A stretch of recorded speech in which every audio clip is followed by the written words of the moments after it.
Bonjour à tous et bienvenue dans la deuxième saison du podcast Marketing du cabinet comptable. 2 fois par mois, je vous livre les tips marketing qui fonctionnent dans la profession, en allant à la rencontre de vos confrères experts comptables et de spécialistes de notre secteur. L'objectif est clair, vous permettre de faire rayonner à votre tour votre cabinet. Je suis Florian Dufour, diplômé d'expertise comptable et je suis ravi de partager ce nouvel épisode avec vous. Et sans plus attendre, place à l'interview. Bonjour à tous, alors on se retrouve dans ce 19e épisode consacré au 78e congrès et sa préparation pour venir directement sur l'événement. Rien de tel pour passer cet événement avec Boris Sauvage qui est élu du Conseil national. Donc déjà bonjour. Bonjour Florian. Je suis ravi de vous accueillir et on va se concentrer sur cette thématique bien sûr marketing mais congrès. Donc en gros, qu'est-ce qu'on doit aller voir, qu'est-ce qu'il ne faut pas louper et voir s'il y a des thèmes que on n'est pas encore au courant, des petits secrets. On va essayer de demander à Monsieur Sauvage qui nous donne des news. Donc déjà avant, est-ce que vous pourriez vous présenter auprès des auditeurs pour savoir quel est votre rôle maintenant en tant que vice-président du Conseil national en charge des études numériques? Alors moi je suis expert comptable, je suis installé dans la Marne, à Châlons-en-Champagne exactement. Expert comptable c'est un peu mon deuxième métier, j'ai commencé dans l'informatique au tout début et puis j'ai repris mes études par la suite pour devenir expert comptable. Aujourd'hui donc je suis vice-président au Conseil national en charge des études numériques. L'objectif des études numériques c'est d'informer les cabinets. Informer les cabinets sur tout ce qui change et puis aussi c'est d'être en veille sur les nouveautés. On parle beaucoup par exemple d'intelligence artificielle et d'essayer d'imaginer un peu les impacts qu'il peut y avoir sur la profession et voir si ça peut être des choses à intégrer ou pas, comment les intégrer, comment préparer, comment expliquer et informer aussi les confrères par rapport à ça. Et en parallèle, je suis en charge d'ECMA. Donc ECMA, c'est l'outil pour la profession. C'est plusieurs outils. Je déclare qu'on connaît tous depuis très longtemps. Donc c'est un outil un peu plutôt d'infrastructure en fait qui aide les cabinets. C'est également dans la même lignée Je signe expert qui est utilisé par énormément de nos confrères. Mais c'est aussi des outils un peu nouveaux pour aider les experts comptables dans les nouvelles missions comme Je Data Lead ou comme Conform Expert vis-à-vis de l'ECF. Et puis bien entendu, ce qui occupe ECMA beaucoup en ce moment, c'est Je facture avec la préparation de la PDP de la profession. Bon, on vous remercie pour cette présentation. Il y a quelque chose qui m'a titillé, c'est le fait que vous soyez informaticien au départ. Qu'est-ce qui vous a fait changer en disant « Tiens, il faut que je monte sur l'expertise ». C'est quoi qui vous a attiré? Ce qui m'a attiré à l'expertise comptable, c'est de voir l'expert comptable avec mes parents qui étaient commerçants en fait. C'est quelque chose qui m'a toujours intéressé, cette relation, cette proximité, ce conseil complet en fait. Le réflexe de dire tiens, j'ai une question, j'appelle mon expert comptable et j'ai vraiment trouvé ce métier riche et passionnant et j'ai découvert qu'il était bien plus riche et bien plus passionnant que ce que j'imaginais en le pratiquant. En tout cas, là, vous nous annoncez du gros pour le 78e congrès qui va débuter justement mercredi. Donc l'objectif, en fait, pour les auditeurs, c'est de préparer leur venue au congrès. Donc pour rien louper sur tout ce qui va être attrait au marketing. Est-ce que vous pouvez nous en dire un petit peu plus, de savoir ce qui va nous attendre sur cet événement qui, cette année, il y a énormément de monde, à ce qui paraît. Pourtant, il est délocalisé à Montpellier. Et on attend quand même énormément de monde au niveau de ceux de Paris. Oui, il y a énormément de monde. Je crois que le congrès va battre tous les records d'affluence, y compris par rapport à Paris. Donc, c'est un rendez-vous qui est marqué comme incontournable par nos confrères. Il va y avoir un focus, bien entendu, sur la facturation électronique qui nous occupe aujourd'hui, mais également sur la data. Et en fait, la combinaison de ces deux facteurs, comment ça vient impacter le cabinet, comment je prépare mon cabinet par rapport à ça. Et je pense que c'est quelque chose qui est vraiment dans notre quotidien aujourd'hui. C'est probablement ce qui fait que tous les confrères ont envie de venir voir un peu ce qu'il en est au congrès, en fait. Donc, il y a énormément d'ateliers, il y a les partenaires qui ont également répondu présents et qui vont proposer des solutions par rapport à ça. Donc, beaucoup de nouveautés qui nous attendent pendant ce congrès. Et bien entendu, dès l'instant où on va faire évoluer un peu le cabinet, on passe par le marketing. Donc il y a quand même des ateliers aussi où il va y avoir une partie marketing, une partie réflexion. Il y a des conférences aussi pour se poser et réfléchir à l'évolution du cabinet. Justement, la data, c'est important. Après, il faut savoir l'utiliser et surtout savoir la vendre pour l'expliquer. Donc le marketing, c'est prépondérant dans cette partie-là. Je voulais revenir un petit peu sur la facture électronique. On le sait tous, il y a eu un petit changement. Est-ce que ça a impacté énormément ou pas, ou au niveau du Conseil national, le fait que on a repoussé un petit peu la date? Alors oui, ça impacte tout le monde. Ça impacte surtout puisque ce report, dont on ne connaît pas en fait, les termes, etc. On verra on devrait le savoir en fin d'année, mais on verra bien quand on le saura. Le risque de ce report, c'est de dire, on attend en fait. Et on en reparlera au congrès. On a regardé un petit peu aussi ce qui s'est fait partout dans les différents pays en dehors par rapport à cette évolution-là. Il faut pas attendre en fait, et peu importe qu'il y ait un report ou pas, il faut continuer sur la dynamique sur laquelle on est. Finalement, ce qui est reporté, c'est la transmission entre les entreprises et puis l'État et tout le reste, toute l'évolution en fait attendue par la facture électronique et du coup derrière l'alimentation de la data, tout ça, ça reste d'actualité. Donc là aujourd'hui, au niveau du Conseil national, vraiment l'énergie est mise pour que cette annonce, qui ne plaît à personne en fait, pour être totalement transparent, elle ne vienne pas casser la dynamique de tous les acteurs, que ce soit le Conseil national, les confrères, les partenaires, etc. Tout le monde s'était mis en ordre de marche et il faut qu'on continue à avancer et on rebranchera cette dernière étape quand l'État sera prêt. Exactement, le congrès va te permettre de voir, en savoir en plus, de vraiment se mettre en avant là-dessus. Et c'est pas parce qu'on a reculé un petit peu qu'il faut pas se mettre en ordre de bataille, parce que la stratégie, l'organisation, ça on peut la travailler. Et après de savoir un petit peu les nouveaux PDP, voilà, c'est qu'une partie pour moi. C'est ça, c'est qu'une partie, c'est une partie finale. Et vous l'avez dit justement, toute la partie réflexion, toute la partie marketing, toute la partie offre du cabinet, à la limite, on a un peu plus de temps pour réfléchir, donc mettons ce temps à profit, plutôt que de se dire, on va attendre pour faire ça au dernier moment, quand on n'aura plus le temps, en fait. Donc, la PDP, c'est important, mais c'est le dernier étage, donc il faut déjà toujours faire avant. Et malheureusement, on se concentre trop souvent sur les outils, où on a dit, sur la stratégie, le market, on n'a pas trop le temps, on va passer dessus. Et alors on en profite, mais en tout cas, on agit. Donc moi, j'ai fait un petit peu comme tout le monde, j'ai été m'inscrire sur le site du congrès, et pour préparer sur les conférences, ateliers et flash. Et donc moi, ce que j'ai remarqué sur le domaine marketing, il y avait 3 mots qui ressortaient, 3 notions en fait. Il y avait la création de valeur, donc sûrement liée à data et facture électronique, la donnée client, c'est normal, et, on l'entend plus souvent, l'intelligence artificielle. Est-ce que vous pouvez nous en dire un petit peu plus là-dessus, et pourquoi, en gros, un expert comptable, il doit se mettre à réfléchir sur ces 3 notions à l'heure actuelle? Alors, la création de valeur, en fait, c'est pourquoi les clients viennent nous chercher. C'est notre raison d'être indispensable aux clients, en fait. Avec les évolutions, avec le temps qui passe, notre création de valeur, elle change. À un moment donné, quand c'était très compliqué de faire une déclaration de TVA, on apportait de la valeur parce qu'on savait faire une déclaration de TVA. Avec toute l'automatisation, la création de valeur de la déclaration de TVA, elle baisse. Par contre, les clients sont toujours en attente et du coup, ils ont des attentes qui se déplacent. Et il faut qu'on vienne finalement trouver là où on crée le plus de valeur pour rester indispensable à nos clients, pour les accompagner comme on l'a fait tout le temps, et puis pour aussi leur proposer de nouveaux services. Donc c'est l'automatisation induite par la facture électronique va nous contraindre à nous poser des questions sur où est-ce qu'on va placer chacun individuellement dans notre stratégie la création de valeur du cabinet envers le client. Donc c'est un élément essentiel par rapport à cette évolution technique. Cette évolution technique, elle va aussi venir créer une masse énorme de données. Cette fameuse data. On en a aujourd'hui beaucoup dans les comptabilités, mais on va en avoir encore plus avec la facture électronique et la possibilité de l'exploiter.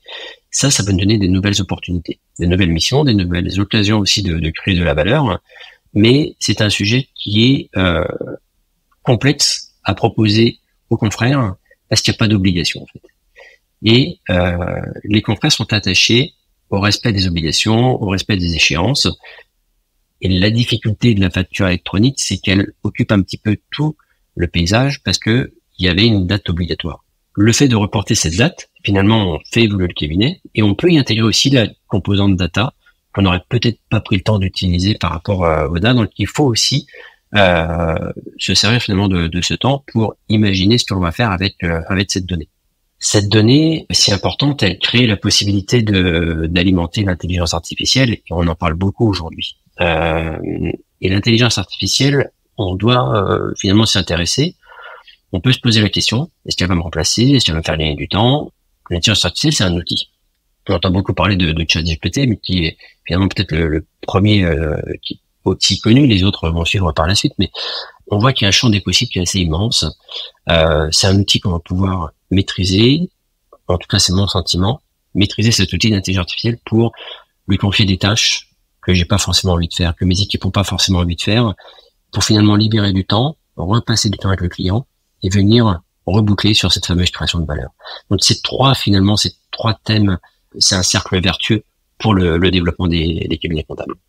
Je reviens sur l'intelligence artificielle. Donc oui, ChatGPT, c'est un petit peu ce qui montre l'iceberg. Mais ce qu'il faut pas oublier, c'est que ça va pas nous remplacer. Mais il faut tout le temps garder aussi notre esprit critique. Parce que faut pas prendre argent comptant sur ce qu'il dit.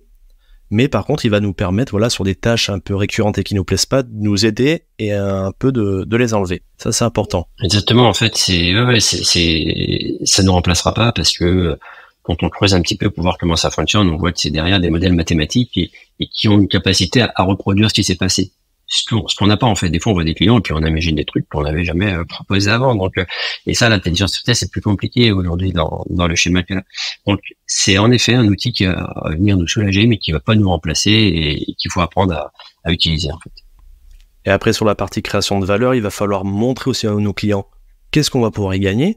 Et après, préparer un petit peu avec des procédures ou avec des démonstrations sur des feuilles ou en PowerPoint, de dire voilà ce qu'on peut apporter, voilà comment on va vous le vendre et voilà comment on va s'organiser.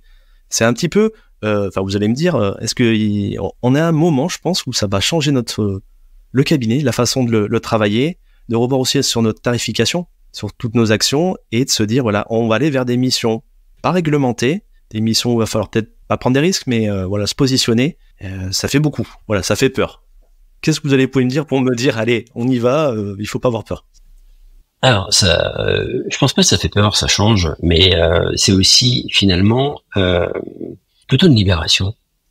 Pouvoir proposer des services à forte valeur ajoutée, pouvoir proposer du conseil à nos clients. Finalement, c'est l'essence même de notre métier. Et pouvoir se débarrasser de toute la partie déclarative, de la partie qu'on va pouvoir automatiser, c'est se donner du temps pour se concentrer sur notre vrai métier. Notre vrai métier aujourd'hui, il est d'accompagner le client, de répondre à leurs problèmes, de leur proposer des offres, d'anticiper leurs besoins, en fait, de dire, tiens, par exemple, c'est peut-être le moment qu'on parle de votre retraite, c'est peut-être le moment qu'on parle de la protection de vos enfants. Enfin voilà, et toute cette partie-là, comment on fait pour passer l'étape d'après dans le développement de votre croissance? On va finalement récupérer du temps et avoir la possibilité. Par contre, c'est vrai que ça demande plus d'efforts en termes de présentation, en termes de marketing vis-à-vis des clients pour qu'ils comprennent ce qu'il y a derrière. L'avantage de tout ce qui rentre dans la partie obligatoire, déclarative, c'est que le client sait qu'il y a plein de trucs compliqués derrière et qu'il est tranquille en nous passant les éléments. Là, il faut qu'on lui explique quel gain il récupère de cette mission complémentaire. Et donc, on doit apprendre à vendre nos services. Mais je crois que on en parle depuis pas mal de temps dans la profession. Du coup, ça mûrit tranquillement en fait dans les cabinets. Quand on voit aujourd'hui, les cabinets sont beaucoup plus dynamiques en termes de communication, en termes de marketing, de présentation des offres. Donc on est au bon moment en fait. C'est un bon endroit. Est-ce que vous avez pu avoir un retour de vos confrères italiens, allemands, pour voir un petit peu eux le ressenti vu qu'ils sont un petit peu en avance sur nous? Oui, on a toute une étude internationale qui sera présentée justement dans le cadre du congrès, pour montrer le retour qu'il y a eu dans d'autres pays. Et sans dévoiler les éléments, il y a des opportunités très importantes pour développer des services complémentaires, des missions complémentaires qui soient des relais de croissance pour le cabinet et qu'on va pouvoir proposer. Donc il y a cette dimension internationale qui était importante à présenter dans le congrès pour justement comprendre, voir les erreurs que certains ont fait, parce qu'on verra aussi qu'il y en a certains qui ont fait des erreurs, et ne pas les reproduire, et puis se servir des bonnes pratiques, même si on sait que chaque pays est un peu différent, mais à un moment donné, il y a quand même des choses qui se recoupent. Donc il y aura cette dimension internationale qui est très enrichissante, je trouve. Donc ça, c'est positif. J'ai remarqué que vous interveniez dans la grande conférence du vendredi, qui a pour nom Embarquement immédiat pour un changement d'air. Donc l'objectif, si j'ai bien compris, c'est de préparer l'avenir au tumulte recrutement, digitalisation, nouvelles missions, et ainsi de faire un exercice un peu stratégique pour se préparer à ce renouveau. Est-ce que vous pouvez me donner des raisons pour lesquelles il ne faut pas que je la loupe? Alors si vous la loupez, vous avez manqué un sacré moment. Avec Mylène, Mylène Tartier, à qui on a préparé cette grande conférence, on a souhaité vraiment parler de la stratégie, puisque la facturation électronique, parce que la data, il y a beaucoup d'ateliers, il y a aussi des conférences qui expliquent, mais au final, tout ça vient bousculer la stratégie des cabinets. Donc, on a vraiment voulu faire un focus sur la stratégie du cabinet et se dire comment on fait pour faire évoluer le modèle économique. Et on s'est dit que ça pouvait être intéressant de voir une évolution assez importante que tout le monde pouvait peut-être percevoir un peu, ou en tout cas avoir une pleine lecture avec. Et donc on a échangé et on a fait venir Éric Courteil de la Redoute. Et l'évolution qu'il a fait quand il a repris cette entreprise, et franchement, pour avoir échangé avec lui dans la préparation, son histoire, elle est passionnante. Et finalement, elle est pas si loin de nous, en fait. Alors, ok, on vend pas des chaussures sur un catalogue, mais on a quand même, les problématiques sont à peu près les mêmes. Et les problèmes qu'il a rencontrés, les solutions qu'il a mis en place, c'est des choses qu'on va retrouver dans nos cabinets. Il a une grande part, il en parlera, il fait une grande importance à l'humain, et nous, c'est notre capital, en fait. Le capital des cabinets, c'est le capital humain, en fait. Donc, il y a vraiment un focus important sur cette partie-là. Et je trouve que ça permet, en fait, de reprendre l'ensemble des informations que vous allez avoir sur la facturation électronique et sur la data, de redigérer un petit peu tout ça avec une vision, un peu de prise de recul au niveau stratégique, et de pouvoir repartir avec des idées et une mise en application derrière dans le cabinet. Ça permettra de passer on disait tout à l'heure, on se focus trop sur l'outil. Là, on n'est pas sur l'outil. Là, on est sur la stratégie. Donc, louper un outil, vous le reverrez plus tard. Mais venez voir comment est-ce qu'on parle de stratégie sur les évolutions technologiques. Est-ce qu'on pourra parler, ou est-ce qu'il pourra y avoir un petit peu une roadmap, une feuille de route un petit peu pour aider l'expert à se projeter en disant je commence aujourd'hui à faire la stratégie, le prix, l'émission, l'organisation? Oui, on a dans les éléments, les participants pourront trouver justement cette partie de roadmap au niveau des différents ateliers. Ouais. La conférence, je suppose qu'elle sera en replay, comme la plupart. Oui, elles sont toutes en replay. Il y a aussi un travail qui est fait, vous l'avez dit tout à l'heure, il y a énormément de fréquentation. Du coup, il peut y avoir déjà, moi, je trouve qu'il y a plein de conférences, plein d'ateliers intéressants, et oui. Il y a des choses en même temps, je sais pas quoi choisir. Je sais pas si vous avez ce cas-là, je choisis quoi, là. Donc, du coup, il y a quand même des systèmes d'enregistrement, etc. Et puis, si jamais à un moment donné, il y avait des ateliers qui seraient complets, la possibilité de revoir par la suite. Donc, maintenant, c'est en place depuis quelques années, et ça fonctionne bien. Donc, si jamais vous loupez ce moment, vous pourrez quand même le voir en replay, mais pas avec la même saveur malgré tout. C'est vrai. Mais c'est vrai qu'il y a tellement de conférences, de choses importantes, malheureusement obligé de faire des choix, et on se dit moi je vais louper ça. Donc c'est top d'avoir mis en place le replay. Est-ce que est-ce que vous auriez d'autres ateliers ou actions qui conviendraient d'aller voir absolument au congrès? On l'a vu par rapport aux formations qui ont été faites dans les conseils régionaux, il y a beaucoup de confrères qui sont formés sur la facturation électronique. Donc, oublier la data en venant au congrès et ne pas aller voir la data, ce serait une erreur. Je pense qu'il faut vraiment s'occuper de ça. C'est un sujet majeur. Ça peut être intéressant de voir un petit peu ce qu'il est possible de faire avec la data en passant voir le data corner du conseil national. On a mis en place un espace vraiment spécifique. Alors, pour ceux qui ne connaissent pas, ils pourront découvrir aussi ChatGPT, par exemple. Mais voilà, vraiment parler de la data, mais de façon pragmatique, concrète, avec des solutions qui existent aujourd'hui, pour les clients aujourd'hui, pas des choses futures. Donc, c'est vraiment important de regarder ça. Et si vous avez des doutes sur la facturation électronique, je pense que les impacts vers une automatisation complète des processus de production, ça peut être intéressant en termes de réflexion au niveau de la facturation électronique et au niveau de la data. Ceux qui n'ont pas trop regardé, il y a un atelier sur l'initiation un petit peu de la data pour comprendre, pour accompagner. En fait, la data, souvent, on se dit, mais qu'est-ce que je fais avec mes clients? Ok, j'ai des éléments, mais comment je vends ça à mes clients, en fait? Qu'est-ce que je leur apporte? Est-ce que je crée une valeur avec? Je pense qu'il y a un atelier spécifique sur l'accompagnement des clients par rapport à ça, pour enrichir les missions traditionnelles, et c'est intéressant si on n'a pas vu encore comment utiliser cette partie-là. Bon, il y a un autre point aussi que je voulais mettre en avant, il y a la data un petit peu pour le marketing, donc la mise en place des CRM aussi, pour me permettre de les centraliser, et centraliser, permettre d'avoir une petite visibilité, et après de savoir la vendre pour donner l'avantage à son client. Donc la data, c'est vrai que on l'avait mis un petit peu en retrait par rapport à la facture électronique. Bon, il y avait cet effet d'urgence, mais c'est vrai que la data, ça peut être important déjà pour l'automatiser, pour la récolter, et de la restituer, et derrière de savoir la vendre et mettre en avant. Il y a plein de pays, comme par exemple aux États-Unis, où justement les CPI ne font moins la comptabilité. Par contre, ils ont pas une facilité, mais ils vont plus travailler à présenter cette data et la vendre. Donc, on va peut-être s'approcher vers ces nouvelles situations, nous, les Français. Donc, c'est important de savoir l'utiliser. Je pense que c'est aussi une étape aussi importante que la facture électronique. Oui, c'est au moins aussi important que la facture électronique et ça ouvre pareil le champ des possibles sur l'avenir. Donc, il est essentiel de s'en occuper.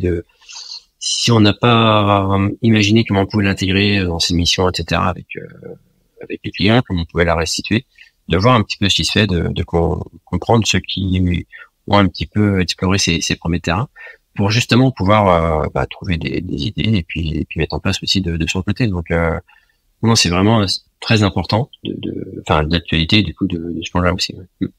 C'est bien que vous ayez apporté un petit peu de ChatGPT et l'IA dans le Data Corner. Faut prendre un rendez-vous pour y aller ou ce sera en libre accès? Non, c'est en accès libre.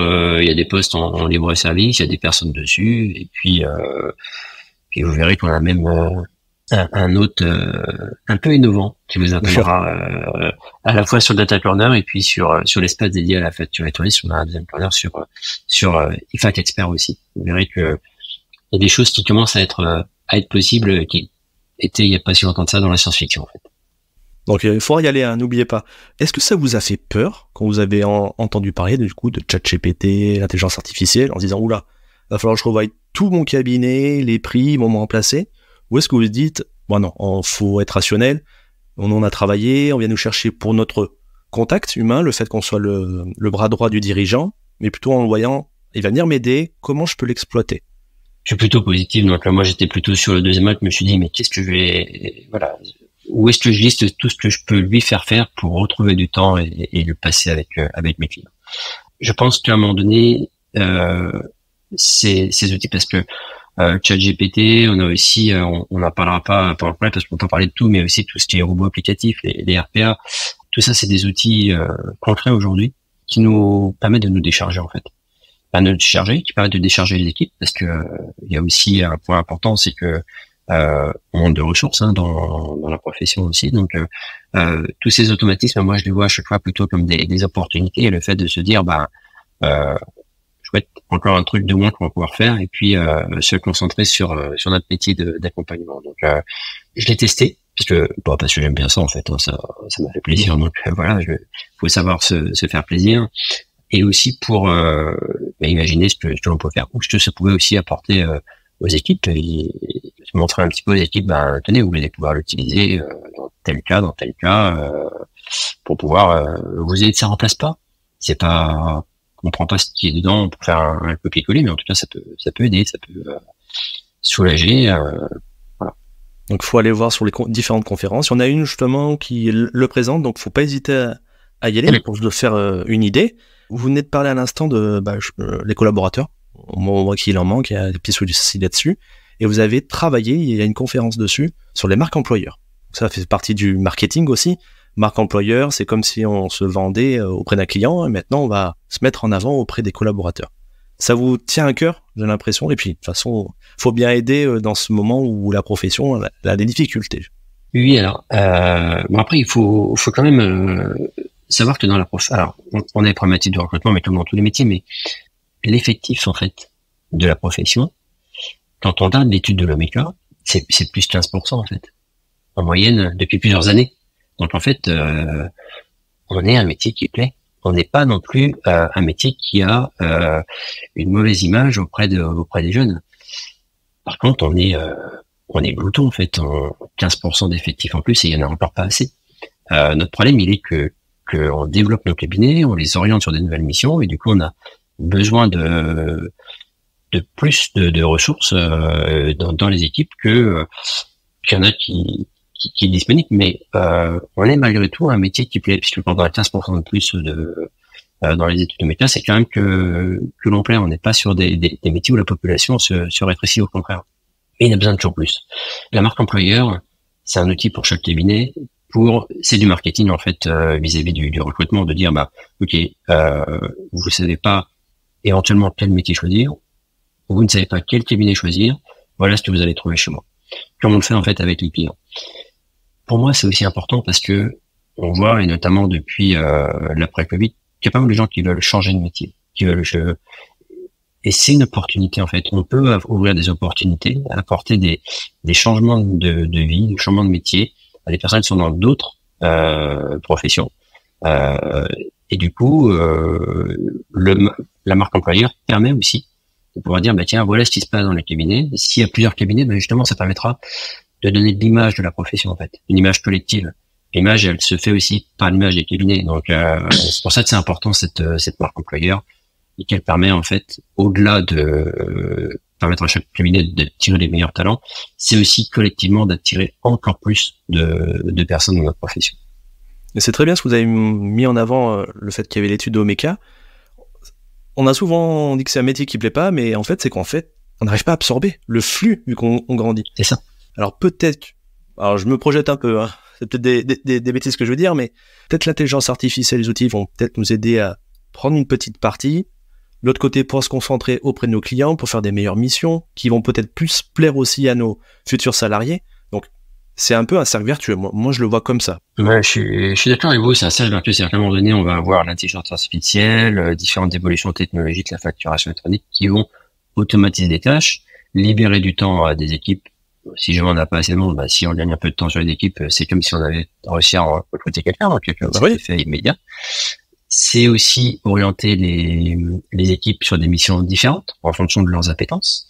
Et des fois, on est surpris, en fait. Quand on prend un peu de temps à ces équipes pour dire, bah, qu'est-ce qui te plaît, en fait? Bah, moi, j'aime bien faire ça. Et, la personne qui dit, moi, j'aime pas faire ça. Bah, c'est nickel.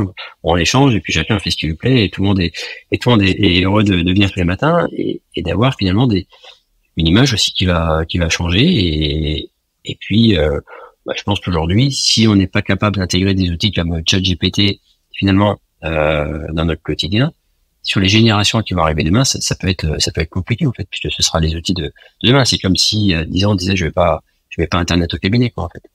Il faut avoir gardé cette ouverture d'esprit, venir pendant ces 3 jours au congrès, aller voir tout ce qui s'y passe, et après hop, on fait un petit récap après votre conférence pour savoir sur quel biais on va. C'est un peu comme ça qu'il faut faire. C'est ça, et bien prendre, oui c'est ça, et bien prendre ce temps justement après de redigérer tout ça et de mettre en application et pas d'être absorbé par ce quotidien en fait. Moi, je vais aller sur une partie un peu des personnes et des différents éditeurs qui seront sur le congrès. Donc, déjà, voir le tour de toute la thématique et pas forcément sauter les pieds dans le plat sur ceux qui vont dire il faut aller faire facture électronique obligatoirement. Est-ce que vous avez eu un peu peur de ça, qui viennent en fait faire la chasse en fait toi, tu me vends tel outil PDP, on se concentre que là-dessus. Et malheureusement, qu'on mette tous les autres sur le côté data en retrait. Ça a peut-être une question qui a été évoquée ou pas? Oui, en fait, bah c'est le problème du thème avec une obligation légale et du thème sans obligation légale en fait.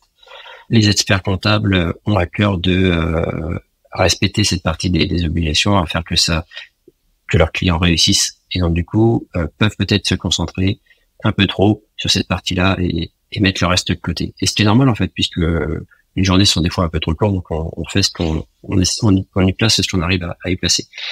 Là, avec ce décalage, ça peut peut-être donner un peu d'air sur la partie data. Aujourd'hui, ECMAC propose un jeu data vide. C'est un outil au niveau de data qui est très simple. Et visuellement, pour les clients, il permet de comprendre tout de suite l'apport en fait que le cabinet a accès à des data. Et c'est un outil qui est finalement très peu utilisé quand on fait son taux de pénétration sur le marché.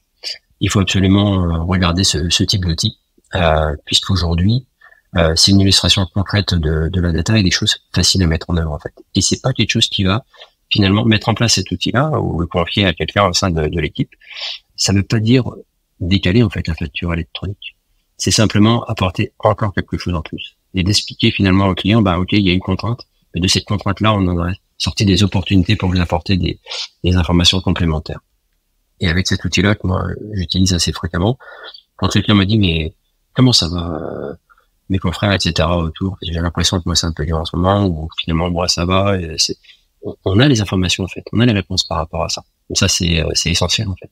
Et ce qu'il faut faire, c'est un conseil que je donne, c'est que le mien, c'est de se dire peut-être quand je vais aller voir un outil, c'est de demander aussi un petit peu l'organisation et de se dire ok comment je peux le présenter auprès de mon client, réfléchir à tiens qu'on va le mettre en termes d'organisation, à quel collaborateur, comment je vais le présenter pour le vendre. que vouloir absolument se concentrer sur la fonctionnalité. Malheureusement, il y a ce petit aléa que j'aimerais qu'on essaye de gommer. Qu'est-ce que vous en pensez? Je pense qu'on a un métier technique, donc du coup, on veut maîtriser l'outil et on veut savoir comment il fonctionne, et c'est naturel. Mais je suis totalement d'accord avec vous. Il faut voir avec la personne qui propose l'outil comment je l'intègre dans mon cabinet. Parce qu'en fait, là, c'est pareil, c'est que mon avis, mais la petite fonctionnalité à la limite qu'il n'y a pas, si l'outil s'intègre mieux par rapport à mes équipes, par rapport à mon écosystème, moi, je préfère faire ce choix-là, en fait, plutôt que d'avoir la petite fonctionnalité qui, finalement, au-delà, me sert pas forcément. Et réussir l'intégration d'un outil, c'est aussi voir justement cette partie-là, comment je l'intègre, comment ça fonctionne, est-ce que j'ai des choses qui vont me permettre de le vendre facilement à mes clients, parce qu'on a aujourd'hui, les éditeurs, certains éditeurs ont travaillé sur, voilà une fiche marketing pour vendre ça à votre client. C'est top. En fait, je rentre, je mets mon logo, 4 minutes, et puis c'est bon, c'est parti, quoi. J'ai pas besoin de repasser 3 jours à tout refaire ce qui a été fait, très bien, en fait. Donc, je pense qu'il faut se concentrer aussi, plutôt que de vouloir maîtriser l'outil qui évoluera. Les éditeurs font évoluer leurs outils et des nouveautés, finalement, assez rapidement. Se concentrer sur comment je l'intègre, et comment je fais pour que mes clients bénéficient tout de suite et que mon cabinet puisse en bénéficier aussi et vendre des missions rapidement, quoi, en fait. Donc n'hésitez pas à aller voir pour l'outil, de demander s'il y a des avantages, on va dire en termes de marketing, déjà des plaquettes de préfètes, demander s'il y a des formations aussi qui sont compris dedans, enfin allez plus loin, n'hésitez pas à avoir plusieurs pour au moins, là c'est le moment où on a tout le monde en même temps, donc faut en profiter sur ces 3 jours et faire aussi tout ce qui est conférence. Allez, j'ai une dernière question pour vous, c'est qu'est-ce que conseil vous pourriez me donner pour le domaine marketing dans la profession, ou qu'est-ce que devrait faire en fait un cabinet, un expert comptable aujourd'hui pour se lancer? Il faut écouter ses clients, en fait. Je crois que de ce que je me souviens de mes cours en marketing, c'était vraiment l'écoute des clients. Donc, je pense qu'il faut vraiment écouter ses clients, oser des fois être innovant avec eux, leur proposer de nouveaux services, en fait. Moi, j'avais essayé, finalement, en me disant, je conseille, pareil, de dire, essaie de proposer ça à tes clients. Je n'étais pas convaincu, mais en fait, je suis pas mes clients.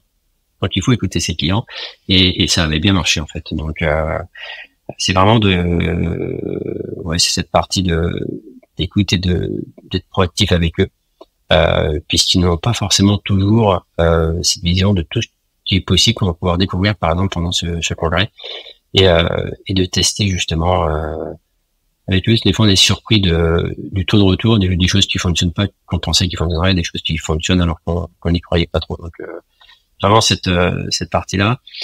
Mais il faut aussi prendre un peu de temps pour le travailler, structurer son offre de service, penser justement à cette partie de prix, comment je produis, comment je restitue, on fait des prestations matérielles, donc c'est compliqué pour les clients. Si à un moment donné on arrive à structurer un rendu qui arrive à rendre quelque chose un peu matériel, en fait, sur une prestation immatérielle, ça donne aussi plus de valeur. Donc vraiment travailler sur cette partie de marketing, l'offre, la communication, le prix, et puis la partie restitution, en fait.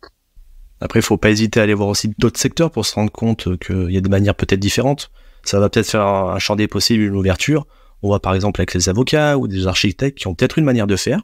Et peut-être pour notre cabinet à nous, ça va dire ça va tilter, c'est plus dans notre état d'esprit. Ou au contraire, pas du tout, ça ira pas. Mais en tout cas, ça va nous ouvrir les champs des possibles, je pense. Toujours être alerte.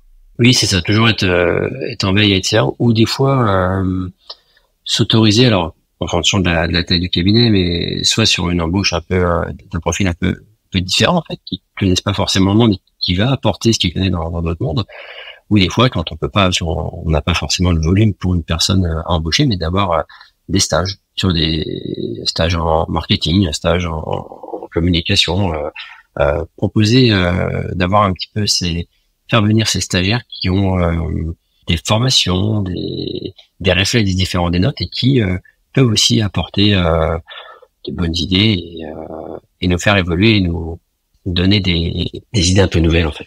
Bon, en tout cas, on vous remercie. Là, on a qu'une chose, c'est de prendre les valises, aller au congrès. Mais juste avant de vous laisser, je voudrais faire un petit jeu avec vous pour apprendre à mieux vous connaître. C'est le jeu ceci ou cela. Je le fais tout le temps avec les différentes interviews. Je vous mets 2 alternatives et vous me dites laquelle vous préférez. On est parti ? On est parti. Est-ce que vous êtes plutôt compta ou audit ? Plutôt compta. Plutôt facture électronique ou facture papier ? Électronique. Ce sera plus simple, en plus, ça met moins de choses dans les cabinets. Voilà, c'est ça. Je vais vous embêter là-dessus. Vous êtes plutôt champagne ou vin? Ah, mais j'ai jamais réussi à choisir entre le champagne et le vin, moi. Mais étant donné la région d'où je suis, champagne. Très bien. Vous êtes plutôt mer ou montagne? Montagne. Foot ou rugby? Rugby.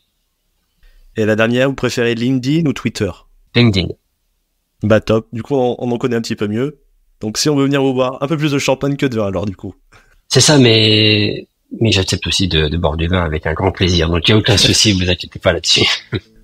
Et bon, on vous remercie. On a hâte d'être au congrès. Et puis, je vous dis à bientôt sur d'autres situations et d'autres présentations de Conseil national.